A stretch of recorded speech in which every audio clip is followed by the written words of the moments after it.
I never imagined that the worst period of my life would come with even more shocks. My name's Alex, 25, and I'm still trying to process everything that's happened over the past year. My fiancée, Mia, and I had a beautiful life planned out. We met in college, moved in together 2 years ago, and had just gotten engaged 3 weeks before tragedy struck. Mia died in a freak accident at work, and just like that, my world crumbled. The grief was unbearable, like a void opening inside me. I spent days in a haze, unable to find my feet. During that dark time, my mum, Jean, who's 53, started checking up on me regularly. It was a surprise, honestly. Growing up, my mum had always favoured my younger sister Becca, who's 22 and 6 months pregnant now. After my dad passed away when I was 14, the imbalance in our household became even more pronounced. Dad had been my defender, the one who balanced out the favouritism, but when he was gone, it was just me and my mother's partiality. Life under my mum's roof after my dad passed was strained. I felt emotionally neglected and isolated, especially as Becca grew into the entitled, pampered child my mum seemed to revolve around. Whenever Becca made a mistake, it was brushed off, excused, or ignored. But when it came to me, even the smallest misstep led to arguments or cold dismissals. Still, I stayed. Moving in with my grandparents was never really an option. My mum would manipulate me into staying, always finding ways to make me feel guilty. By the time I left home for good after graduating college, I was more than ready to breathe without her watchful, judging eyes. For 2 years, living with Mia was everything I could have hoped for. She was kind, smart, and loved me unconditionally. We shared dreams and future plans, and getting engaged felt like the start of our forever. But then, in an instant, forever was stolen from me. The calls from my mom, who had never been particularly nurturing, felt out of place during those first few weeks after Mia's death. She was suddenly attentive, checking in daily. I wanted to believe she was finally trying to be there for me, to offer the support I hadn't felt in years. But when she showed up at my apartment a week ago, her true intentions came to light. After some small talk, she finally got to her point. "Alex," she said, adjusting her coat as if settling in for a long conversation. "Becca and her boyfriend need a place to live together before the baby comes, and your apartment would be perfect for them." I sat there, stunned. It was as if my grief was invisible, overshadowed by the needs of my sister once again. She went on talking about how my space was the right size and location, and how it would be a relief for Becca to live somewhere nice and close to her boyfriend's job. It all felt so surreal, like the words were coming from someone who couldn't possibly be my mother. "But Mom, I live here," I managed, my voice shaky but controlled. She tilted her head, her expression softening into what she probably thought was a comforting smile. "I know, Alex, but with Mia gone, you don't need so much space, do you? You could stay until you find a smaller place. It's what's best for Becca and the baby. The weight of her words pressed down on me, stifling any anger I might have felt. Here I was, in the middle of mourning the woman I loved, and my mum was already calculating how my loss could benefit my sister. I took a deep breath, trying to steady the storm inside me. Why didn't Becca come to ask me herself? I asked. Mum sighed, brushing her hand through her hair. "She's tired, Alex. Pregnant. She didn't want to stress herself out with this conversation, knowing how sensitive it would be. The excuse was paper thin, but I didn't push. Instead, I looked at her, seeing her for who she really was, a mother who would prioritize her favored child at any cost. "No, Mum, I'm not giving up my apartment," I said as evenly as I could. For a moment, her smile faltered, but she quickly recovered, nodding as if she hadn't just been turned down flat. "I see," she said, standing up. "Think about it. I know this place must be full of memories of Mia, and that might be hard for you." I stayed quiet as she left, disbelief coursing through me. I thought that would be the end of it, but I should have known better. The next day, Becca and my mum showed up together. Becca sat on my couch playing the part of the weary, stressed-out pregnant woman, while my mum resumed her persuasive routine. This time, Becca added her own touches, emphasizing how it would mean so much to have a stable place to start their family, and how she was willing to share the apartment if that's what it took. Their tone was kind, almost pitying, as if I were the one being unreasonable. "Alex, you don't have to move out immediately," Becca said, eyes wide with manufactured sincerity. "We can work something out!" I couldn't stomach it anymore. The thought of sharing the home Mia and I built with Becca and her boyfriend made me feel like a guest in my own life. I told them they could have the apartment. I didn't argue. I didn't let the fight drag on. I agreed not out of kindness, but because I knew they would keep pushing until I broke. Besides, I was already planning to move soon for work and to escape the constant reminders of what I'd lost. After arranging with my landlord and gathering my belongings, I moved out. I found temporary refuge at my grandfather's house. Grandpa had always been there for me, one of the few adults in my life who ever really understood the mess my mom had made of things. When I arrived with my boxes and bags, he looked confused, but didn't hesitate to help me settle in. "What's all this about?" he finally asked, curiosity mingled with concern. I told him everything, how Mom and Becca had talked me into giving up the apartment, how they twisted my grief into an opportunity for themselves.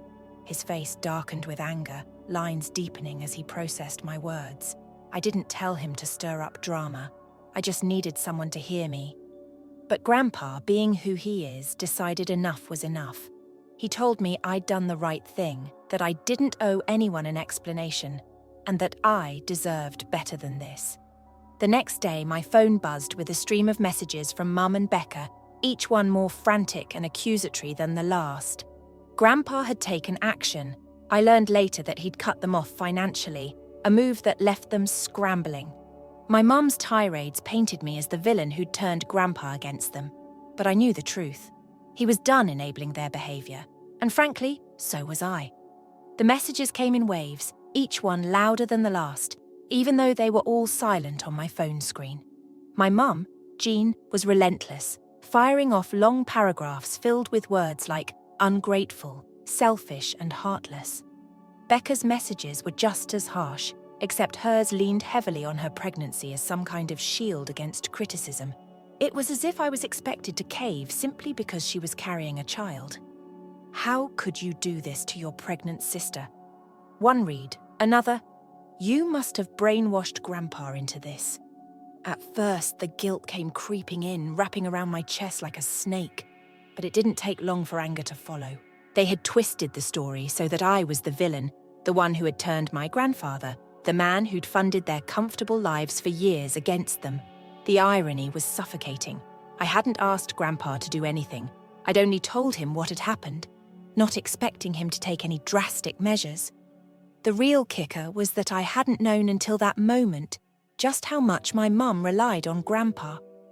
Growing up, she'd always made it seem like she was holding everything together on her own after Dad died. I had assumed her job was enough to keep us afloat, that her sacrifices for Becca and me were noble, not propped up by the quiet, consistent support of my grandparents. Realizing now that she'd been taking money from them even as she postured as independent and strong was a betrayal I hadn't seen coming. I went to Grandpa's room that evening.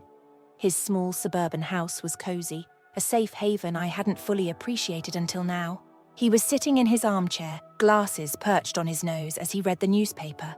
He looked up when I walked in, his expression softening. "Everything okay, Alex?" he asked, folding the paper and setting it aside. "Yeah, I just wanted to talk," I said, taking a seat across from him. "I didn't know you were still helping Mom and Becca with money. His eyes darkened slightly, a shadow of regret passing over his face. "I've been helping them since your dad passed," he admitted.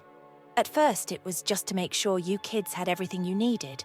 But over the years, Jean, well, she never stopped asking."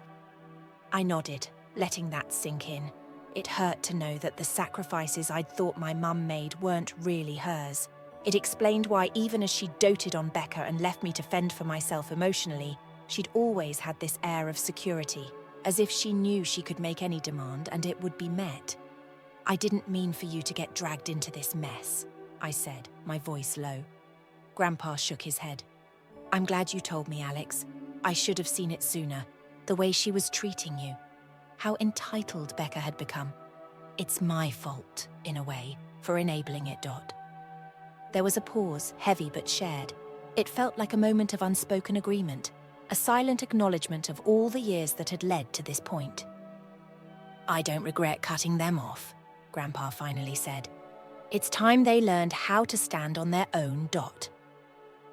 The next day, the storm on social media began. Becca had posted a long, dramatic rant, complete with photos from her pregnancy and a caption dripping with self-pity. It read something like, "I never thought my own brother would push my family to the edge, especially now when I need support the most." She tagged family members, friends, anyone who would listen. The comments were a mixed bag, some from people who knew us well and called out her exaggerations, but others from distant relatives or acquaintances who took her words at face value, leaving scathing remarks about how disgusting it was to treat a pregnant woman so cruelly. It was like being hit with a tidal wave of blame. My inbox filled up with messages from cousins and distant aunts, some gently questioning my side, others outright condemning me. "Alex, how could you do that to Becca?" One read, "She's about to have a baby.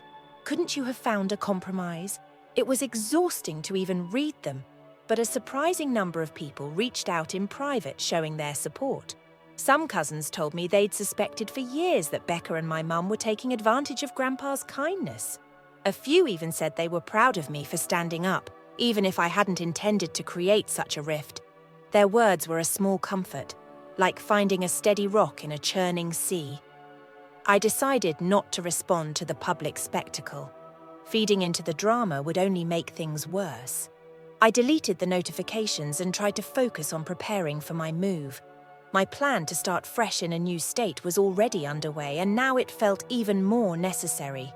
Getting distance from all of this chaos was the only way I was going to find any peace. One evening, while packing up a box of Mia's books, I got a call from a number I didn't recognize. Normally, I would have ignored it, but something told me to pick up. "Hello?" I answered. There was a pause, then a familiar voice, but quieter than usual. "Alex, it's Becca." I sat down on the edge of the bed, the weight of the conversation pressing on me before it even began. "What do you want, Becca?" I asked, trying to keep my voice neutral. "I just wanted to talk," she said, and for the first time in a long while, she sounded almost uncertain. "I didn't know Grandpa was going to cut us off, okay? I didn't mean for things to get so bad." I didn't respond right away. It was hard to reconcile this version of Becca with the one who had been posting about me online, playing the victim while I stayed silent. "Do you realize how hard all of this has been for me?" I finally said. "I lost Mia, and within weeks you and Mum were asking me to give up my home, acting like it was your right. There was a sniff on the other end, like she was holding back tears. "I know, Alex, I was desperate. I'm sorry if it came off that way. I didn't know what else to do. The anger I'd been holding onto began to loosen its grip, just a little. Hearing her voice, hearing the hesitation there, reminded me that as self-centered as she could be, Becca was also scared. About the baby, about her future, and maybe even about losing whatever fragile connection we still had. I quote, "M moving soon," I said, more to fill the silence than anything else. "I need a fresh start." "I heard," she replied. "I hope it goes well." We hung up, and I sat in the quiet for a while, staring at the half-packed box in front of me. The pain of Mia's absence, the mess with my family. It was all tangled up inside me, but for the first time it felt like maybe I could start to untangle it, one knot at a time. The days leading up to my move felt surreal. My grandpa's house had become a temporary safe zone, filled with the scent of old books and the creak of worn floorboards. It reminded me of simpler times when I'd visit as a kid, finding comfort in the little things, a cup of tea, the way sunlight streamed through the lace curtains. It was strange how, in the middle of all this upheaval, I felt a small spark of peace here. The backlash from Becca's social media post had slowed to a trickle. The people who believed her version of events had already made their judgments, and the ones who didn't know the full story were content to gossip in private. Grandpa, for his part, remained steadfast. He told me more than once that he wouldn't change his mind about cutting off my mum and Becca, no matter how many guilt-laden messages they sent or how many stories they spun. "You did what was right," he'd say, his eyes firm and kind. "Let them figure out how to stand on their own. It's about time. As I packed the last of my things, Grandpa came to stand in the doorway. He looked at the boxes that filled the small guest room, his hands clasped behind his back. "You know, Alex, I'm proud of you," he said, his voice soft but full of conviction. "It takes a lot to stand up for yourself, especially against family." I nodded, a tight smile crossing my face. "Thanks, Grandpa. I'm going to miss this place." "You'll come back," he said with certainty. "And when you do, things will be better." I hoped he was right. The day I left was bittersweet. Grandpa waved from the driveway as I pulled away, his figure growing smaller in my rear-view mirror. The drive to the new city was long and quiet, giving me time to think. I thought about Mia, about the life we'd planned and how different it all looked now. I thought about Becca's call, the note of apology that had sounded almost genuine. And I thought about my mum, who hadn't reached out since her barrage of angry messages. Arriving at my new apartment felt like stepping into an alternate reality. The place was small but bright, with big windows that let in more light than I was used to. It was strange to be somewhere so empty.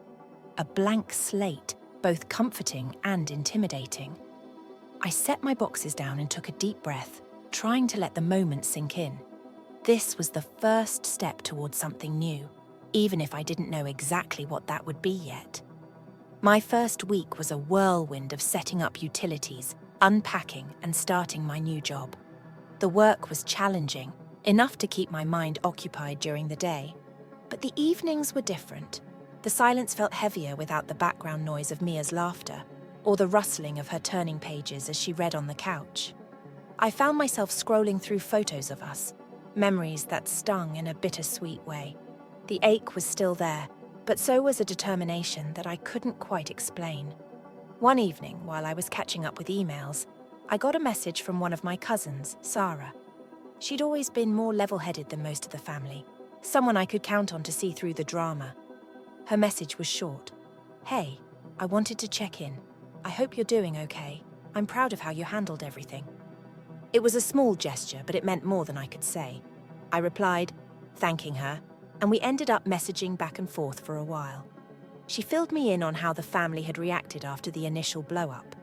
Apparently, Grandpa had made it clear that his decision to cut off my mum and Becca was his alone, emphasizing that I had no part in influencing him.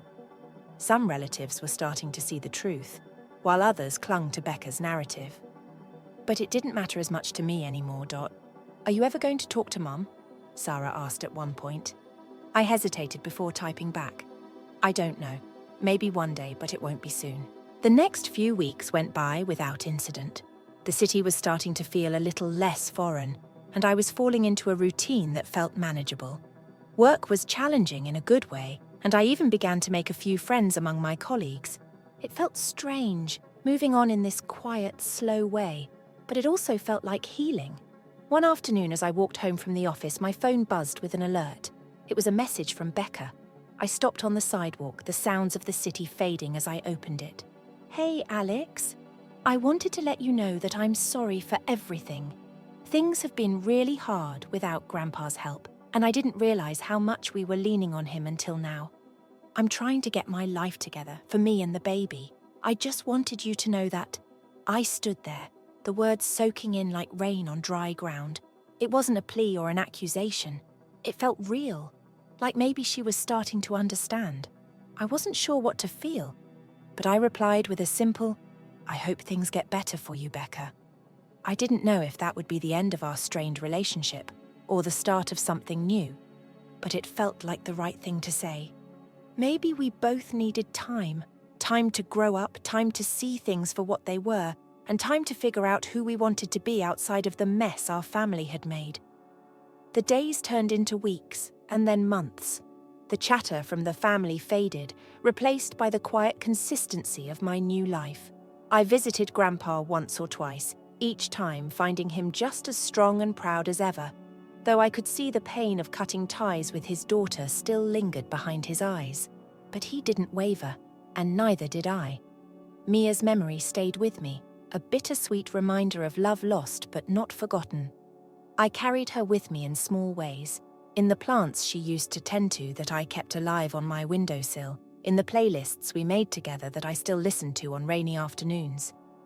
She was a part of my story, even as I started to write new chapters without her. Life wasn't perfect, but it was mine. And for the first time in a long time, that felt like enough. As the months rolled by, I felt like I was finally finding my footing in this new chapter. The ache of losing Mia hadn't disappeared. It lingered like a soft shadow, a reminder of what could have been. But life, as it always does, found a way to keep moving. Work kept me busy, and the routines I once dreaded became anchors. They filled my days with just enough purpose to make it from one to the next. My new city began to feel familiar. The streets that once seemed like a maze became pathways I knew well, dotted with my favorite cafe and the park where I'd sit and think on weekends. The hollow quiet of my apartment started to feel less suffocating and more like a space that was mine, slowly collecting pieces of me in it. I stayed in touch with Grandpa, calling every few days and visiting when I could. Each time I saw him, I noticed the pride in his eyes, mixed with the sadness he hid behind polite smiles. He never spoke much about my mum or Becca, but the unspoken acknowledgement was there. It was the kind of silent agreement we had, that some things needed space before they could be revisited. One weekend, Grandpa told me over the phone, "You know, your mum reached out, Dot." The statement hit me like a skipped heartbeat. I gripped the phone tighter. "Yeah, what did she say?" "She was apologetic in her way. Still has that stubborn streak, but I think she's starting to understand that she can't always have it her way," he said with a small chuckle that didn't quite reach his usual warmth. "Do you think she's really changed?" I asked, not sure what I wanted the answer to be. "I don't know, Alex," he replied, his voice heavy. "But people can surprise you when you least expect it." I let that sit for a while. The idea that my mum might be capable of change seemed distant, like a story I wasn't sure I believed. Yet, hearing it from Grandpa made it seem at least a little possible. A few days later, as if the universe wanted to test my resolve, I got a call from an unknown number. I stared at the screen, debating whether to answer. Something inside me, maybe curiosity or some shred of hope, made me pick up. "Hello?" I said, my voice cautious. "Alex, it's Mum." Her voice was softer than I remembered, missing that edge it always carried when she was scolding or making demands. There was a long pause where neither of us spoke. I heard her take a shaky breath. "I wanted to call and say, I'm sorry for everything, Dot." The words hung in the air, a fragile thread. I wasn't sure whether to grab it or let it break. "It's been a long time, Mum," I said finally, not cold but not warm either. "I know," she replied, and I could hear the weight behind it.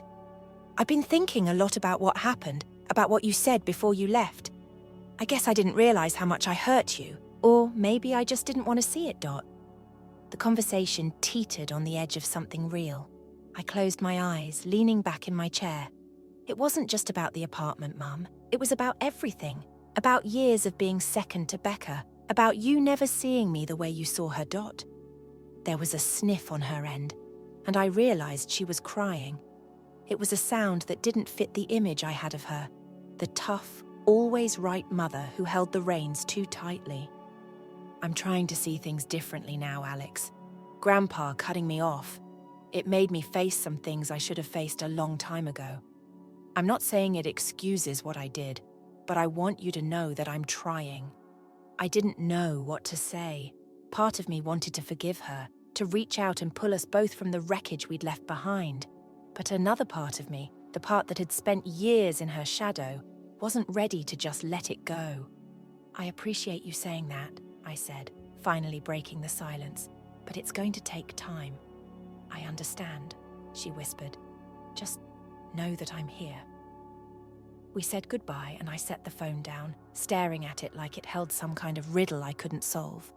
It felt like a door had opened just a crack, letting in a sliver of light. Whether I would walk through it or not, I didn't know yet. The next few weeks brought more changes. Becca reached out again, this time with a message that wasn't about apologies or explanations.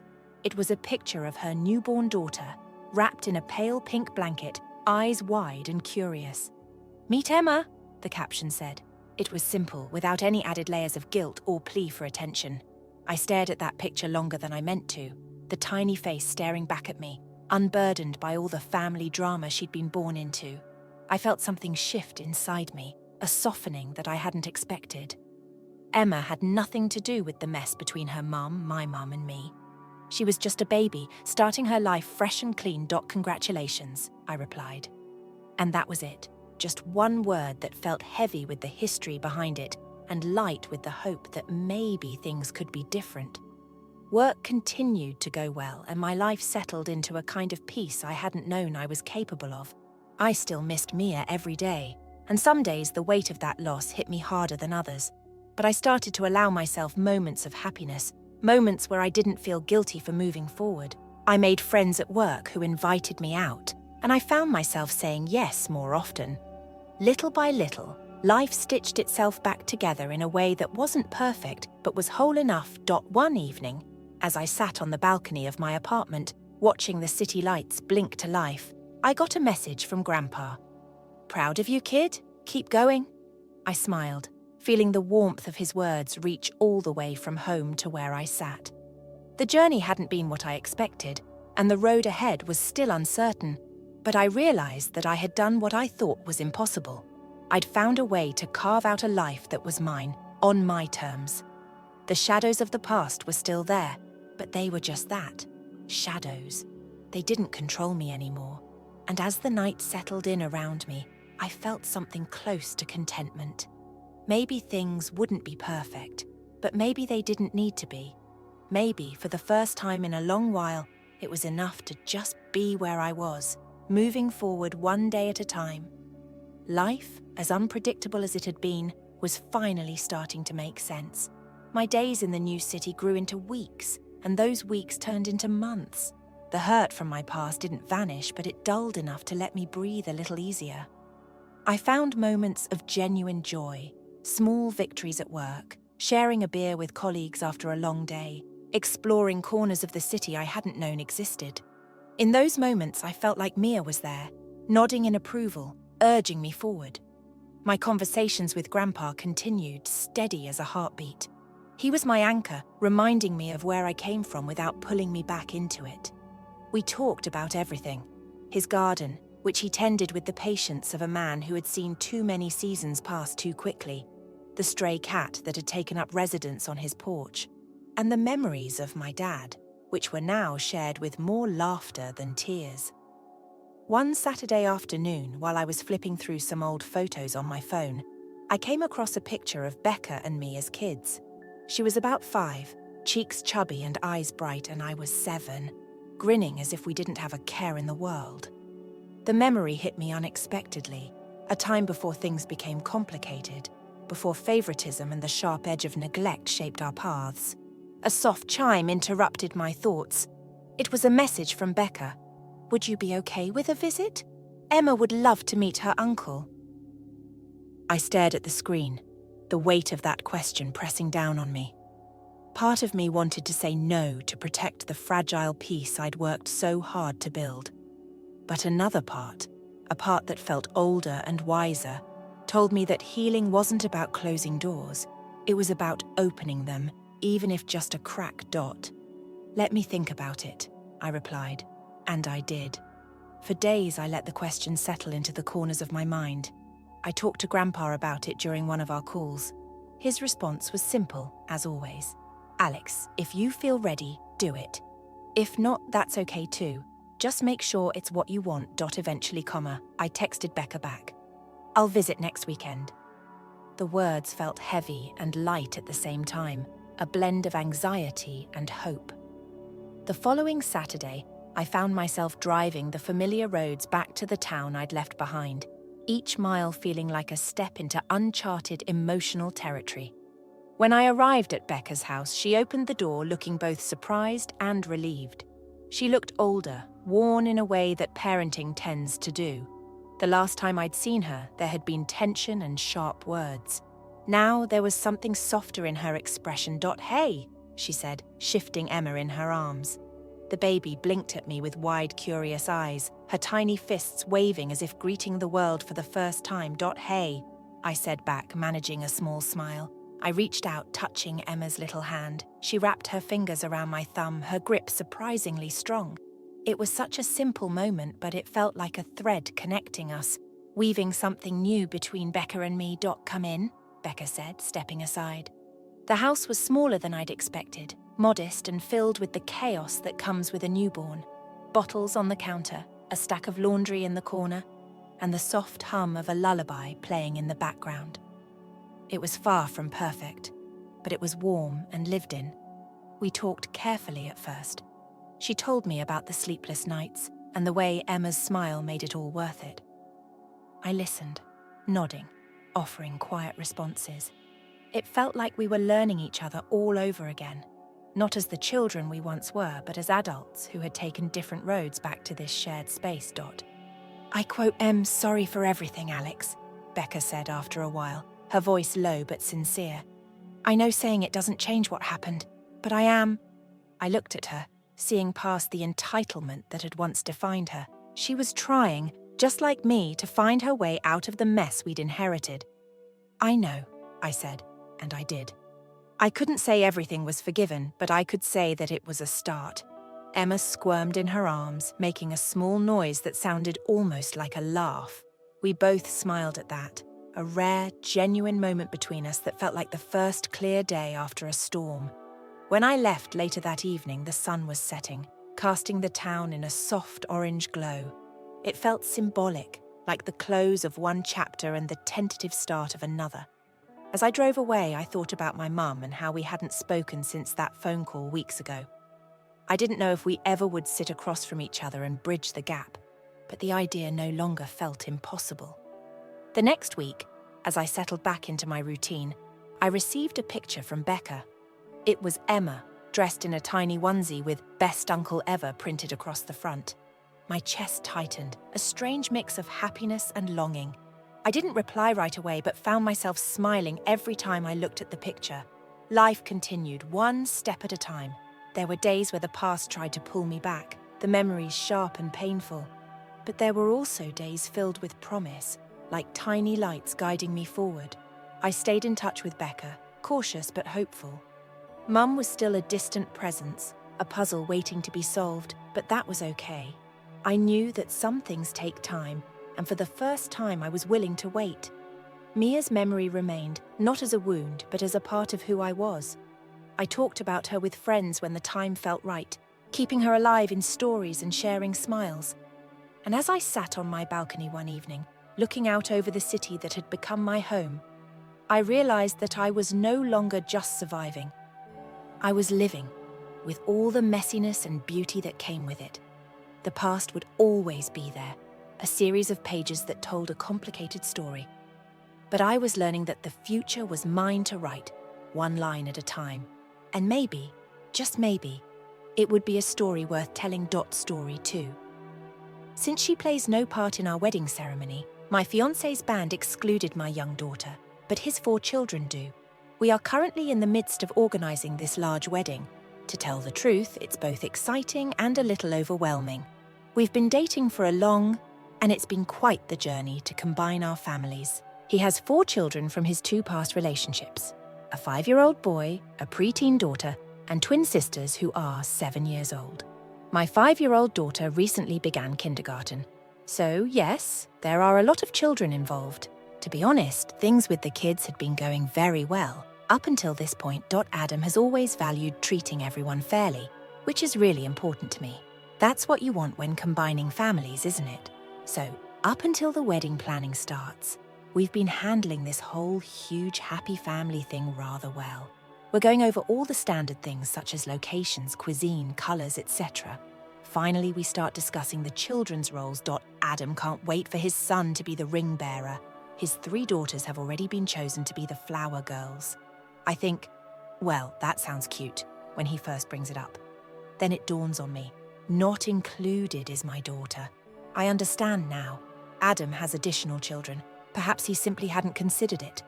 Nevertheless, I still want my daughter to attend the wedding. She is my child, and being included in any manner would mean the world to her. I say something like, hey, wouldn't it be nice if my daughter could be one of the flower girls too?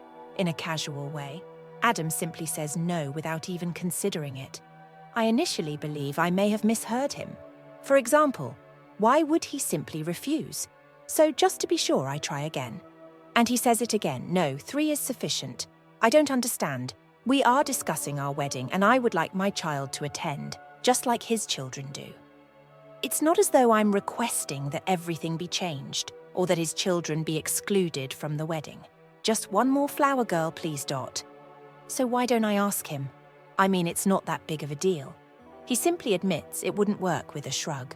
That's all. No conversation, no explanation. It simply wouldn't function. We're still in the process of organising everything else, so I'm trying to remain composed so that this doesn't become a fight. However, it seems like he is dismissing me for something that ought to be a simple yes, Dot. The problem is that my kid is at the age where she is obsessed with dressing up and princesses. You know, she becomes completely enamoured with tiaras and fluffy dresses. Therefore, it would mean a lot to her to be a flower girl. It's not only for her either, it's also for me. I want her to feel included in this momentous day, particularly because she will be joining this blended family. Adam just sits there staring at me blankly as I try to convey this to him. Even though I can tell he's growing irritated, I persist because I find it important. Including her is a small thing that would make a big difference, I tell him. You're making this a big deal over nothing, he says with a sigh. All right, I'm getting irritated now. He doesn't seem to be listening to me at all. I really respect that he has more children. His children have a significant role in his life. However, I'm not asking for the globe in this situation. All I'm requesting is a place for my daughter, Dot, one of the flower girls. He would be okay with this if it were any other occasion. But he's really shutting me down on this for some reason. I'm beginning to feel a little hurt by now. He seems to be turning it into a battle between his and my children, which is completely not what I want. I'm not even attempting to complicate things, Dot, on this day. I just want to feel like my daughter is as important as his children. It's meant to be about us. However, he's behaving as though I'm attempting to stir up family strife. For the time being, I choose to back off. Perhaps all the planning is just stressing him out. Or perhaps he has a reason he would rather not discuss at this time, Dot. However, I can't get rid of the nagging suspicion that he's being strangely obstinate about this. And I'm not comfortable with it. I tried to convince myself that it was just a place for flower girls. The world won't end because of it. To be honest, though, it means more to me than that. This has to do with my daughter's sense of acceptance in this new household. Dot, it concerns her. One day, looking at the wedding pictures and felt like she was there. She shouldn't feel as though she missed her mother's wedding, just because she didn't share a father with the other children. So, yes, I'm in this strange predicament where something that ought to be straightforward is now becoming quite complicated. Dot. Every time I see those flower girl outfits online, I feel a little uneasy, but I'm trying not to let it ruin the fun of arranging the wedding. Even though I'm looking forward to the wedding, I can't help but find myself wondering why this isn't obvious to him. Perhaps I'm overanalyzing things, but I'm not sure, Dot. However, I feel that this should have been a simple yes at the end of the day. I detest the fact that it's not because it makes me question things a bit. After that embarrassing talk with Adam regarding the flower girls, I resolved to put it out of my mind for the time being. Deciding that perhaps he simply needs more time to change his mind. Fortunately, though, my daughter learns of the flower girl plans at that very moment. Her expression brightens when she hears the twins discussing being flower girls. She's a child, after all, learning about gowns, petals, and the opportunity to walk down the aisle. She is really committed. Mum, I want to be a flower girl too, she adds, turning to face me with a broad smile, the way she states it, as if it were the most apparent thing in the world. Since I'm aware of how the talk with Adam turned out, it makes me glad and, to be honest, a little sad. She won't forget this in 2 minutes, so I may have tried to divert her attention or seem like it wasn't a huge problem. I therefore make the decision to try to bring it up with Adam once more in the hopes that he will see how important it is to both her and me. If I'm telling the truth. I sit him down later that night. I inform him that after hearing the twins converse, my daughter is now very eager to be a flower girl as well. And I'm hoping that this will be the thing that makes him finally understand dot-like comma hurry up. Anyone's heart should melt when they see a little child's delight, right? However, he simply sighs and claims that 3 flower girls are sufficient. We don't require any more. He simply gives me this pushing look when I tell him how much she's looking forward to it and how much it would mean. I'm trying to be patient because I don't want to start another quarrel, and I know how delicate weddings can be, Dot. But really, I don't see why he opposes it so strongly. I reiterate to him that it's a little thing that would bring her great joy. He simply interrupts me, claiming it wouldn't work. Despite my growing resentment, I attempt one final strategy. I assure him that all the girls can do it together, and that adding her won't take anything away from his children. No issue. However, he simply yells at me, "It's not a big deal." This is becoming far too serious for you. I feel as though I have struck a wall. He seems to be completely unaware of how significant this is to both her and me. He seems to have already determined that she cannot participate, regardless. After that, he says this to me. "I thought we were over this or something. My child. Things for your children, I'm sorry. My child. Your child." I'm actually sitting here attempting to give my daughter a sense of belonging. That's what we're getting married for, isn't it? He seems to be reversing the situation and accusing me of dividing people. For a minute, I can't even comprehend what he's saying because I'm so confused by his attitude. I'm able to remain composed enough to inform him that she merely wishes to participate in this. Adam. He simply shakes his head as if I'm being unreasonable for even bringing it up, even though it's not like she's asking for the globe. He remarks that I'm acting immature and making this a hill to die on. There's something so ridiculous about the way he says it, like I'm this enormous drama queen. I didn't anticipate he would act in this way, and I definitely didn't think he would make me feel bad for defending my child. Okay, I just tell him, I quote, am not going to push it. But I'm crushed on the inside. My kid and I seem to be less significant than I had believed.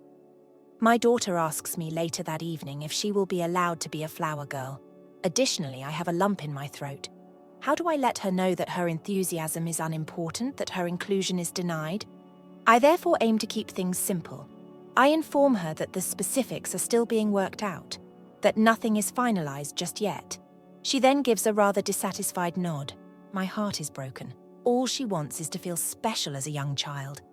And by not being able to make that happen, I feel like I'm failing her. Naturally, The twins are still giddy with anticipation and talk about it constantly. And I can see my daughter's face lowering a bit each time they bring it up. I can tell she feels excluded even though she doesn't protest. And for the next few days, that just bothers me. I can't stop thinking about it, mentally reciting it. I question whether I could have phrased it differently. I did my best to convince him of my viewpoint. To be honest, though, it seems like he has already made up his mind. And there seems to be more going on there. He's not telling me something. It seems as though he has an unwritten rule in his mind that my daughter is only there and his children are official. It's difficult to avoid feeling resentful. After all, shouldn't we be constructing a life together? An entire family. My daughter needs to feel like she fits in here, as if she's more than just a member of someone else's family. Because Adam didn't want her to be a part of something as important as the wedding. The one day when we're all supposed to be together. It makes me wonder how things will actually function after the honeymoon period is ended. But it's only a small setback, I remind myself. Perhaps he might simply be under stress due to the wedding preparations. Or perhaps he is anxious and wants to avoid a hard situation. I thus make an effort to ignore those persistent concerns and concentrate on the other aspects of the wedding that we are both looking forward to. Nevertheless, every time my daughter mentions it or gives me a hopeful smile, I get a knot in my gut. Adam doesn't seem to care, which makes me even more angry that I don't really have an explanation for her. To be honest, it's a terrible feeling. I hoped he would realize how important it was to me, to our family. I'm not sure we're on the same page anymore, though. I realize I can't keep quiet about the flower girl situation any longer after a few more days of unpleasant tension and no genuine resolution. I have been suppressing my annoyance, attempting to persuade myself that I might be overanalyzing the situation or that I should simply let it go. However, I always feel a little sad when I see my daughter's face. I feel guilty every time the twins mention being flower girls. She shouldn't need to hear from me about why she can't attend her own mother's wedding. I therefore bring it up with Adam once more one evening after the kids have gone to bed. Look, I know you're set on the 3 girls, but I really think we should find a way to include my daughter too, is how I attempt to approach it casually. He sighs deeply, rolls his eyes and asks, "Are we really still talking about this?" Before I can finish the sentence, Dot doesn't quote tea that simply make me feel fuse. The tone is eye-rolled as if I'm a grumpy person for even giving a damn about my children's feelings. I tell him that I still believe it's necessary while trying to maintain my composure, particularly now that my daughter is anticipating it. He interrupts me, saying it's simply unnecessary. Okay, Dot. Why are you unable to let it go? Give it up. I try to explain myself, even though I can feel myself growing irritated. It's not only about the wedding, I tell him. She wants to feel like a member of the family. It just doesn't feel well with me to leave her out of what should be a day where we all come together, Dot. However, rather than comprehending, he simply lashes out. This is becoming far larger than it needs to be because of you. They are only children. They won't recall who was a flower girl or not. I'm just astonished now. As I stand here, I'm attempting to articulate why this is important to me. He's also behaving as though I'm requesting the moon. I tell her that it's a major deal, and she agrees. Why you're so opposed to it is beyond me. And he says it at that moment. It's the line that clarifies everything. I don't like that you're making it all about my kid versus your kid, even though it might be a huge matter to you. I'm surprised. Your child versus mine. I wasn't even sure how to react. I really want to include my daughter, not keep her apart. I explained to him that I want her to feel like a member of this family and that she belongs. You're being toxic, he says, giving me a chilly look. You are aware of that. It is precisely this mindset that is causing issues. The twilight zone is where I feel like I am. I'm trying to understand why he believes that my request for my daughter to attend our wedding is dividing us in some way. I tell him that if anything, the reason things feel divided is because he left her out. He's not even listening, though. He simply folds his arms, standing there with this angry expression on your face, as if I'm wearing him out. Do you understand what I mean? I'm finally tired. I don't know why you're acting as though this is a huge request. All she wants is to fit in. Why are you unable to get that? Then he chuckles, genuinely chuckles at how absurd it is. He claims that your obsession with something so trivial is absurd. You're the one making a huge deal out of the fact that I treat everyone equally. I'm hearing something that's unbelievable. I remind him that denying my daughter the opportunity to participate is not treating everyone fairly. We are getting married today. She ought to feel as though she is a part of it as well. However, he dismisses me with a wave, claiming that I'm exaggerating the situation. Why do you want to die on this hill? As if he's totally over it, he snaps. Pressing and pressing merely because you want her to play a special role is unfair. I'm not going to back down. I quote Mem, not going anywhere after hearing that from him. Simply strikes me in an unexpected manner. He seems to be putting a line in the sand over something that I assumed was obvious. I mean, we seemed like a team to me. I assumed he would realize that it was equally vital to include my daughter as it was to include his children. However, he's staring at me as if I'm the one acting irrationally. I quote saddened and, to be honest, angry right now. I ask him, what will happen when there's a bigger problem if this is how you handle something so minor? If you won't take into account something that is important to me, how can I trust that you will support me? His arms are crossed even more tightly as he scoffs. Oh, don't turn this into a big trust-related issue. This has to do with your disregard for my choices. It's me who's rolling my eyes now. I inform him that it's not solely his choice. This is our family's wedding, and my daughter is worthy of becoming a part of something significant. However, he has already left the chat. You're just being petty, he adds, shaking his head. The term petty hurts more than I anticipated. He seems to be ignoring me and anything I have to say, as if my daughter's sentiments and mine are unimportant. I tell him that I might seem petty if I care about my daughter's position in our family. However, I won't just stand by and let her feel excluded. I can't believe you're making this into such a drama, he adds, shaking his head as if dissatisfied. Right now, I'm at a loss for words.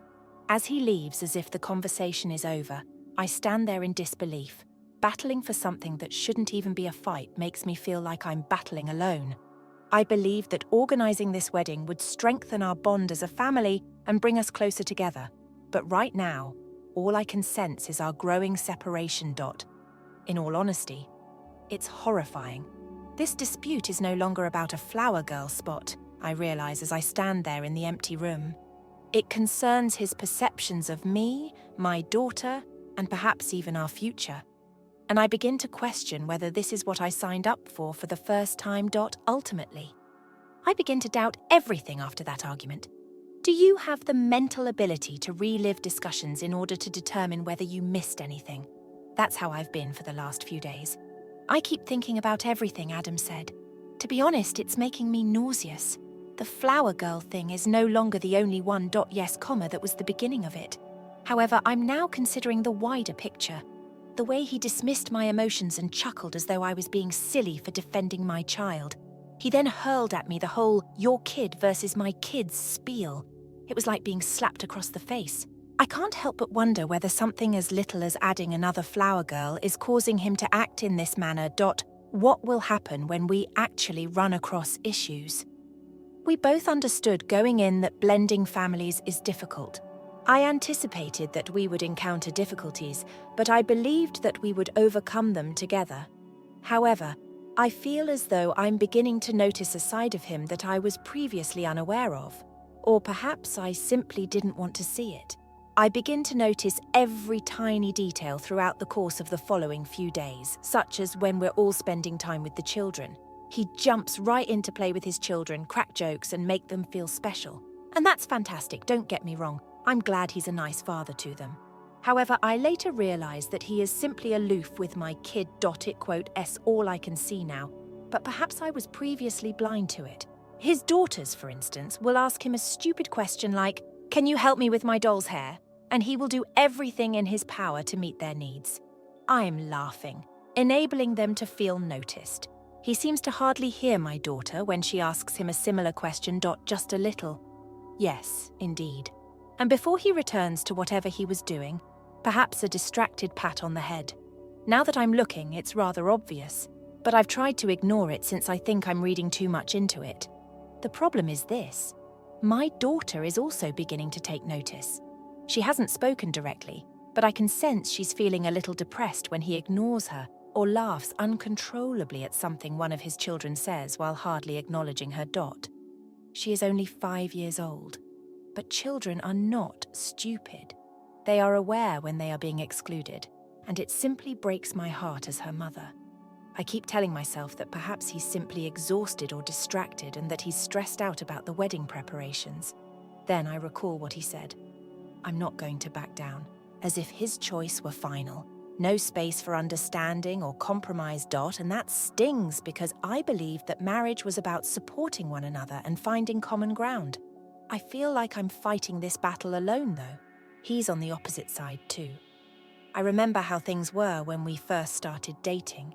He was the kind of guy who gave me hope for the blended family dream because he was charming and compassionate. He would say things like, "I'll always treat your daughter like my own," or "Our family will be one big team." And since I wanted that for her, I trusted him, a father who would care for her and give her a sense of security and worth. Now, however, I'm beginning to believe that was just chatter now.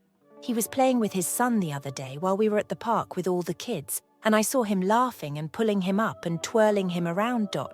My kid, meantime, was playing alone in the sand off to the side. She undoubtedly hoped he would invite her in as she glanced over a few times. He didn't even glance in her direction, so perhaps include her as well. Then it dawned on me. The flower girl idea isn't the only factor here. She wants to feel like a member of his family. And she isn't at the moment. I attempt to bring it up once more in the hopes that he will see my point of view if I handle it tactfully, but he simply turns it off as soon as I get going. He sounds like he's irritated with me. Like by even implying that my daughter ought to feel included, I'm complicating his life. You quote, rereading too much into it, he says me. And might we just go on? As if I were the one acting irrationally. I then begin to genuinely question whether this is what I want. Are we meant to be together for the rest of our lives? Someone who dismisses my worries, laughs when I try to defend my child, and won't even entertain making concessions. I hoped that our wedding would mark the beginning of something wonderful for us, a fresh phase in which we all unite as a single family. It feels more like a warning sign, though. Although I find it difficult to acknowledge, I can no longer ignore the gut sensation. I'm looking for a partner that will support me and give my daughter the same sense of belonging as his children. However, every time we discuss this, I get the impression that we will never be able to do that with him. I begin to consider the future, birthdays and holidays, large family gatherings. Will his children and my children always be involved?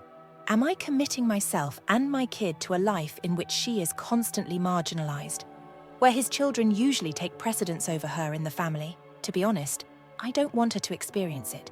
She shouldn't grow up feeling inferior simply because her mother didn't wed her father. She is worthy of feeling appreciated, loved, and included. And I don't believe Adam can give her that at this time. I love him. So I'm crying on the inside because I've been having some serious second thoughts. Yes, I do. I can't ignore what's in front of me, though. I also can't keep expecting him to change when every indication that he won't is present. I'm just trying to figure out what's best for my daughter in me, day by day for the time being. However, the more I consider it, the more I believe that perhaps this isn't the happily ever after I had hoped for. Now that my wedding is just a few days away, I'm beginning to realize that perhaps, just possibly, this isn't what I had anticipated. To be honest, I didn't come this far to discard everything, therefore it's terrible. I've given my time, heart, and fantasies about what a family could be. However, I didn't sign up for a life in which my kid would be viewed as an outsider and where any attempt to include her would be met with hostility. I had trouble sleeping a couple of nights ago. I just flipped everything over in my mind while I laid there looking up at the ceiling. I kept wondering myself if I could actually pull this off. Can I wed someone who doesn't appear to give a damn about my daughter's feelings? And I came to the realization that it's a huge red flag if I'm having these questions right now. Yes, wedding jitters are common, but that's not the point of this. This concerns my child. My young daughter looks up to me to make decisions that will keep her content and safe. I wake up the following morning with a heaviness in my chest. As if it were any other day, Adam is already up in the kitchen brewing coffee. For a moment, I just stand there observing him, wondering if he shares my sense of doubt. In actuality, though, he doesn't appear to care. He is simply carrying on with his day as if nothing were wrong. As if we hadn't argued about this whole flower girl thing in some very heated ways. Alternatively, he didn't explicitly tell me that my feelings were silly and trivial. I understand that I can no longer keep this all inside. It will consume me if I don't get it out. I inhale deeply and then take a seat at the table across from him. We need to chat because I'm not even sure where to begin. Startled, he looks up. What is it about? Like he doesn't already know, he asks. I then lay it out. I admit to him that I've been reconsidering. I tell him that I'm not sure if this is the correct decision because of the entire situation with my daughter and the way he's been so opposed to involving her. It's not only about being a flower girl, I say. It has to do with his perception of our family. Furthermore, it seems like he is unwilling to compromise with me at this time. His jaw tightens as he sits there for a minute, when he eventually adds, I can't believe you're letting this ruin everything. His tone is sharp, as if he's furious with me. Almost time for the wedding. And what exactly are you? Doubting everything because of a single small detail. One small thing about that phrase almost makes me angry. I tell him that neither my daughter nor I find it to be a minor issue. He simply shakes his head as if I'm not getting the point, even though I've probably expressed this 100 times already. The goal is to make her feel like she's a valued member of the family. He leans back in his chair and says, Look, although I have already made plans for this wedding, I don't feel the need to alter them simply because your daughter wants to be a flower girl. I'm not saying that I don't care about her. It's there, the icing on the cake. It has nothing to do with my daughter. It has to do with his choices, his manner, and the fact that he wouldn't even think about making concessions for her or myself. I understand that this is how things will always be whenever he refuses to deal with something that matters to me. When all I actually want is a place for my daughter, he will shut it down, dismiss it, or act as though I'm asking for the world. I now experience a strange sense of tranquility. I feel as though all the information I require is in front of me. I don't want to continue battling with him or pleading with him to see my point of view. If he doesn't understand right away, he will never understand. I give him a look and ask, Adam, how are we going to deal with the big stuff if we can't agree on something as basic as making my daughter feel included? Knowing that things would always be this way, how can I marry you? Instead of expressing that he knows more, he simply looks at me as if he's at a loss for words, as if he's tired of me, as if I'm a waste of his time. After a period of silence, he mutters, I can't believe you're throwing all this away over one little thing. He repeated that. I know I'm making the correct choice, yet I still feel a little heartbreak. What's the use of holding this wedding if he doesn't understand why it means to me and my daughter? I tell him I'm not throwing anything away as I get to my feet, my hands trembling slightly. I'm making the best decision for me and my daughter. The hardest part, I think, is definitely packing up my belongings and telling my daughter that we will no longer be living here. Then I go. She asks me if Adam will still be my father, even if she doesn't fully understand. And that question nearly breaks my heart. No comma, dear. But we'll be all right, I tell her. I'm confident she'll be fine because she's young. Even though I know I'm making the correct decision, it still hurts. It's never easy to end a relationship, but it's even more difficult when you have all these expectations for it. Wishes for a contented family. For a new beginning, for a genuine collaboration. The problem is that I know deep down that I can't settle for someone who doesn't value my kid or me. That is not enough for either of us. And what else is Adam incapable of handling if he can't even make my daughter feel included in a basic wedding role? Will he keep us out of it? I feel a strange mixture of relief and grief as I shut the door behind me. There is still a part of me that wishes he could have seen and that things could have been different. I was requesting a minor but significant item. However, I am also aware that wishing for someone to change does not equate to that person changing. And my daughter and I are in need of someone who is really committed right now. Someone who isn't halfway there. That's how I chose my daughter over a man who didn't think she was valuable. At least I know I made the correct choice, even though I'm not sure what lies ahead for us. I cancelled the wedding around a week ago. I've been making an effort to return to some semblance of normalcy, concentrating primarily on my kid, and ignoring everything that transpired with Adam. However, he arrives at my house right as I'm beginning to feel like I can breathe again. He's there when I open the door, appearing solemn as if he had something significant to say. Sincerely, I have no idea what to anticipate, which is why my heart is racing. A part of me wants to shut the door in his face, but I suppose I still have hope that he can change in spite of everything. I told myself that I would give him a chance to speak and give an explanation, so I let him in. He begins by letting out a deep sigh as if he were bearing the weight of the entire planet when we sit down. I've been thinking a lot, and I realized maybe I was a little too harsh, he admits. He says he hates how things ended and misses us, and I get this little glimmer of hope for a moment. Perhaps he's finally starting to see things my way. The apology then becomes a list of things he would like me to change as he begins to add these small conditions.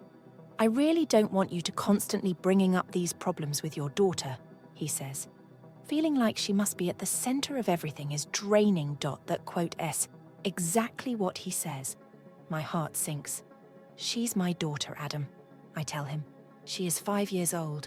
She will undoubtedly be given precedence.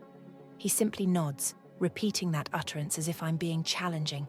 He continues, I understand that, but you must meet me halfway. You need to quit bringing up all these arguments about how she feels involved in everything. It only adds unnecessary complexity to the situation. I'm trying to take in what he's saying while sitting there in shock. He's saying he's sorry, but only if I agree to stop fighting for my kid. I want us to be happy together, but you have to realize that we can't keep going over this stuff again, he says. At this point, she feels excluded every time. Despite my growing frustration, I make one more attempt to contact him. It wasn't just little stuff to me, I remark to Adam. Making her feel like a member of our family was the goal here. Instead of just you and your children on one side and me and her on the other, I want us to work as a true team. He simply gives me a look as if he's waiting for me to conclude.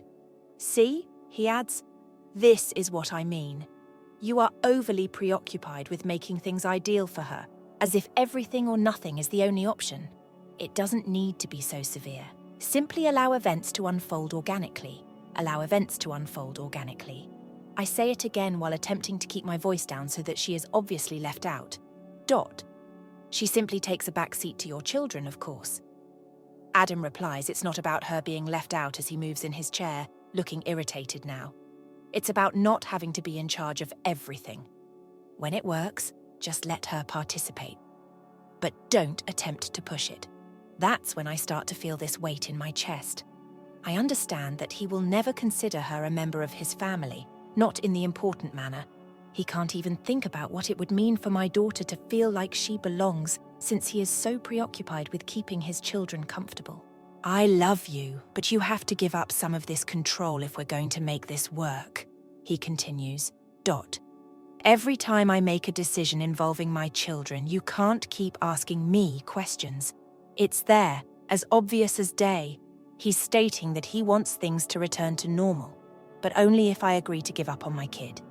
He's not even making an effort to comprehend my perspective. All he wants is for me to follow his lead, to put aside the hurt, and to come to terms with the fact that my daughter will always be somewhat less in his eyes. Taking a long breath, I finally tell him, I don't think I can be part of it if that's what you think a family is, Adam. He gives me a startled expression as if he didn't think I would really say no. What do you say? His tone softens as he asks, as if he's afraid I might really leave. I therefore tell him as plainly as possible. I declare myself finished. If this is how it's going to be, I can't marry you. Someone who does not consider my daughter a member of his family is not someone I can be with. I simply shake my head when he attempts to argue, stating, I'm throwing everything away for one issue. Adam, I tell him, it's not just one problem. It S, the fact that you don't want to involve her. Instead, you view her as an additional, as something you're coping with. He keeps trying to persuade me that I'm overreacting and that he didn't mean it that way. But I've finished listening by now. I've waited far too long for him to change his mind and realize what it takes to genuinely integrate families. And it's obvious now that he doesn't. At last, I stand up, open the door, and inform him that I believe it would be best if we stopped seeing each other. It's obvious that this situation won't allow me to concentrate on what's best for my daughter. For a little period, he appears to be attempting to think of anything to say, but he fails to do so. He simply gives me a quick glance, gives me a small shake of his head, and leaves. I feel a strange mixture of relief and regret as I close it behind him. I cherished him, and I still do, in part. However, I cannot love a person who does not show my daughter the respect and affection she deserves. A feeling of calm descends upon me as I lock the door. Going forward won't be simple, but at least I know that I made the best choice for myself and my kid. She is entitled to a family that values and includes her, and it's okay if I have to make that myself.